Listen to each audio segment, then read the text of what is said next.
지난 시간 본 것처럼 다윗은 언약궤를 예루살렘에 모신 후에 자신은 백향목으로 지은 집에 살면서 하나님의 언약궤는 장막에 모신 것이 못내 송구하여 성전을 짓고자 했습니다.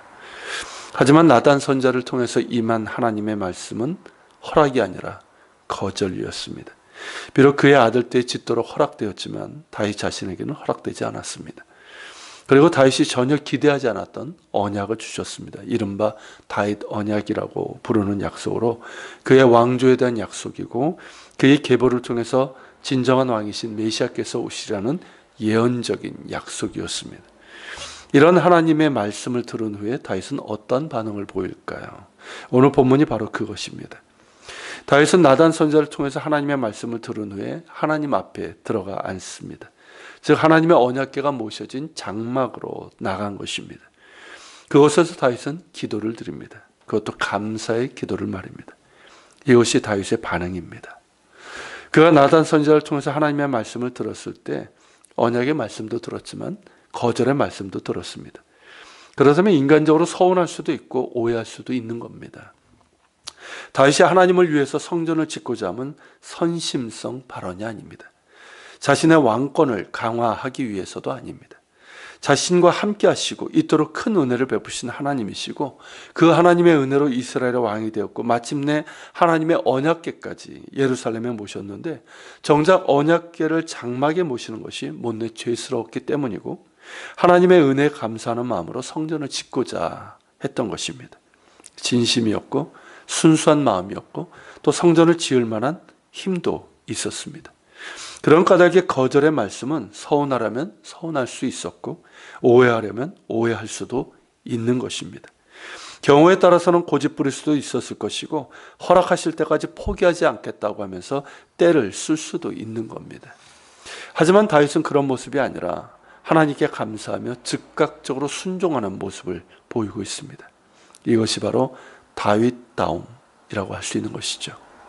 간절했고 진심이었기에 거절에 대한 상실감이 클 수도 있었을 텐데 다윗은 하나님께 감사하며 하나님의 뜻에 즉각적으로 순종하는 믿음으로 반응했던 것입니다. 그것이 그의 기도를 통해서 나타난 것이죠.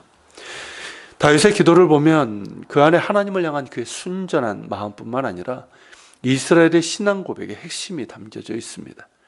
그래서 성경에 나오는 기도 중에 위대한 기도 중에 하나로 뽑고 있습니다. 다윗의 기도는 그 내용상 둘로 나누는데요. 먼저 하나님께 감사드리는 감사의 기도이고 두 번째는 이스라엘의 신앙 고백과 소망이 담긴 기도입니다. 그 중에 오늘은 하나님께 감사드리는 감사의 기도를 보고자 합니다. 앞서 말씀드린 것처럼 다윗은 나단 선지자를 통해서 하나님의 말씀을 듣고 그 어떤 서운함이나 상실감이 아닌 감사의 마음으로 하나님께 기도를 드렸습니다. 그의 기도의 첫 마디가 16절에 나오는데 무엇이라 기도합니까? 여호와 하나님이여 나는 누구이오며 내 집은 무엇이기에 나에게 이에 이르게 하셨나이까. 자, 어떤 사람이 나는 누구이오며 내 집은 무엇이기에 라고 그 기도를 시작할 수 있을까요? 겸손한 사람이고 하나님의 은혜를 아는 사람입니다. 반대로 자신을 높이고 은혜에 대한 감사가 없는 사람은 할 수 없는 고백입니다. 지금 다윗은 이스라엘의 왕이 되었습니다. 유다의 왕에 이어서 전체 이스라엘 왕이 되었고 여부수를 점령해서 자신의 수도로 삼았습니다. 블레셋 등의 외적들을 물리치고 복속시켰고 그의 영토도 넓어졌고 왕권도 강건해졌습니다. 그리고 언약궤를 예루살렘에 모셨습니다. 이 정도 되면 대개의 사람들은 힘이 들어갑니다. 내가 한 것 같고 스스로를 높이고 교만해지기 쉽습니다. 그러나 다윗은 나는 누구이오며 내 집은 무엇이기에 나에게 이에 이르게 하셨나이까 라고 하면서 입을 엽니다. 무슨 뜻입니까? 나는 아무것도 아니요 내 집도 아무것도 아니지만 하나님께서 이에 이르게 하셨다는 것입니다.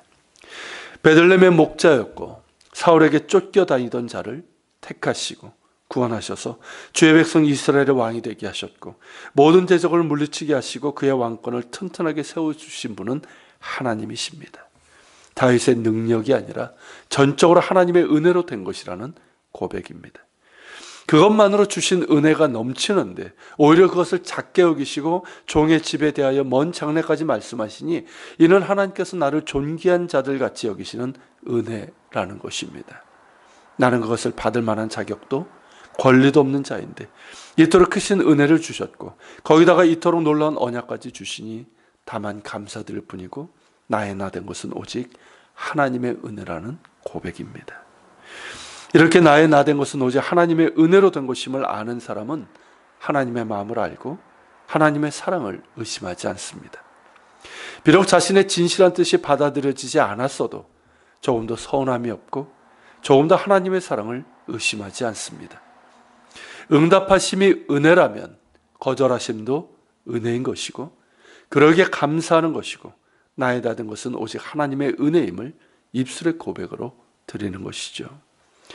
하나님께서는 다윗의 뜻을 허락하지 않으셨지만 그 마음의 중심을 보셨고 다윗은 자신의 뜻이 허락되지 않았지만 자신을 사랑하시는 하나님의 마음을 보았던 것입니다. 그런 까닭에 다윗은 하나님께 감사의 기도를 드릴 수 있었던 것이고 하나님께서는 다윗을 내 마음에 합한 자라 그렇게 하신 것이죠. 참으로 아름답지 않습니까? 하나님의 사랑은 언제나 아름답습니다. 그리고 그 하나님의 사랑을 알고 또한 자신을 들여서 하나님을 사랑하고자 하는 믿음, 어떤 경우도 하나님의 사랑을 의심하지 않고 순종하며 또한 주신 은혜를 자신의 것인 장 교만하지 않고 겸손히 나의 나 된 것은 오직 하나님의 은혜임을 감사함으로 노래할 수 있는 믿음, 그 믿음이 아름답고 보는 우리를 행복하게 합니다. 우리의 믿음이 이랬으면 좋겠습니다. 하나님의 사랑을 알고 그 은혜 진실된 마음으로 감사하는 믿음이길 바라고 어떤 경우에라도 하나님을 신뢰하고 감사하고 주의 은혜를 찬양할 수 있는 믿음이 될 수 있기를 소망합니다. 그 믿음이 하나님을 영화롭게 합니다. 그 믿음을 하나님께서 기쁘게 받으시고 더욱 크신 은혜로 함께 하십니다. 다윗에게 그리하셨던 것처럼 말입니다. 말씀을 기억하면서 기도합시다. 주님, 오늘은 다윗의 기도를 봅니다. 참 인간적으로는 서운할 수 있었을 텐데 또 상실감이 있었을 텐데 조금 더 그런 마음 없이 즉각적으로 순종하며 하나님께 진실된 감사를 드립니다. 나는 자격이 없다는 것이죠. 나는 권리가 없다는 것이죠. 지금 내가 이 자리에 있는 것은 내 능력으로 된 것이 아니라 전적으로 하나님의 은혜로 된 것, 나의 나 된 것은 오직 하나님의 은혜라는 것을 고백하는 이 감사입니다. 참 하나님의 마음을 알고 하나님의 사랑을 조금도 의심하지 않는 믿음의 고백입니다. 전혀 우리의 믿음이 이러길 바라고 우리의 기도가 이런 감사의 기도, 순종의 기도가 되기를 원합니다. 우리 같이 기도하며 주님 앞에 나아갑시다.